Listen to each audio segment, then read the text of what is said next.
Мен Ғали Орманов атындағы орта мектебінің 8-ші А сынып оқушысы Бақнұр қызы Зерде. Бүгінгі оқуға құштар мектеп жобасы аясында әлем әдебиетінің жазушысы Владимир Обручевтің «Жұмбақ жер» атты кітабын ұсынамын. Бұл кітапта Арктиканың мұздары арасындағы беймәлім аралдар жайлы айтылған. Яғни Арктиканың мұздары арасындағы Санников жеріндегі қызықты оқиғалар мен сол аралда мекендейтін адамдардың күнделікті тіршілігі жайлы бейнеленген. Сіздерге де осы кітапты оқуға кеңес беремін. Мен Ғали Орманов атындағы орта мектебінің 8-ші А сынып оқушысы Құмарбек Мариям.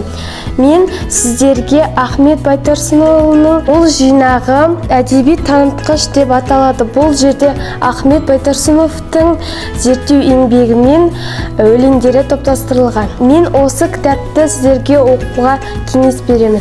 Мен Ғали Орманов атындағы орта мектебінің 8-ші А сынып оқушысы Торғынғы Саяжан.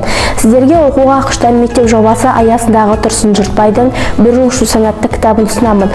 Бұл кітапта балалық шақтың бітпес қызықтары, таусылмас қызықтары менен 4 жастық шақтың армандары және де кіршіксіз таза махаббатты бейнелеген.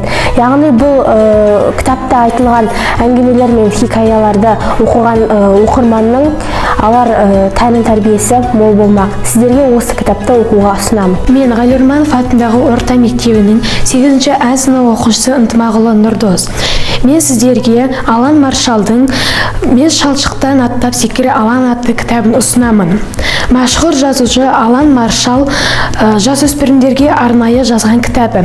Бұл жерде сал ауруына шалдыққан баланың тағдыры жайлы айтылған. Мен осы кітапты сіздерге оқуға кеңес беремін. Мен Ғали Орманов атындағы орта мектебінің 8-ші А сынып оқушысы Жексенбек Құндыз. Мен Мұхтар Әуезовтің атты естелік кітабын оқыдым. Сіздерге оқуға кеңес беремін. Бұл жерде ұлы жазушы болған, сарқылмас қайнар көзі болған, ана тілімізді аялайық деген туралы естеліктері жазылған. Мен Ғали Орманов атындағы орта мектебінің 8-ші А сынып оқушысы Қайтолла Бұлбұл. Мен бүгін оқуға құштар мектеп жобасы аясында Сайын Мұратбековтың «Жабайы алма» атты кітабын оқуға ұсынамын. Бұл кітапта сонау сұрапыл соғыс жылдарындағы қабырғасы қайысқан балалар мен үлкендердің тұрмыс тіршілігі сипатталған. Бұл шығарманың ерекшелігі қазіргі заман мен бұрынғы заманның астарласып жатқан шындығы сипатталады. Мен Ғали Орманов атындағы орта мектебінің 8-ші А сынып оқушысы Нат Асылтаң. Мен сіздерге Бердібек Соқпақбаевтың «Менің атым Қожа» деген кітабын ұсынамын. Бұл кітапта алдына мақсат қойған бала туралы айтылған. Сіздерге де оқуға кеңес беремін. Мен Ғали Орманов атындағы орта мектебінің 8-ші А сынып оқушысы Жексенбек Жұлдыз, Дулат Исабеков «Гауһартас» кітабын оқуларыңызға кеңес беремін. Мен Ғали Орманов атындағы орта мектебінің 8-ші А сынып оқушысы Еркінар Жандос. Бүгінгі оқуға құштар мектеп жобасы аясында сіздерге Джек Лондонның «Тектік сарын» атты кітабын ұсынамын. Бұл кітапта тектік сарын атты бөрі туралы айтылады.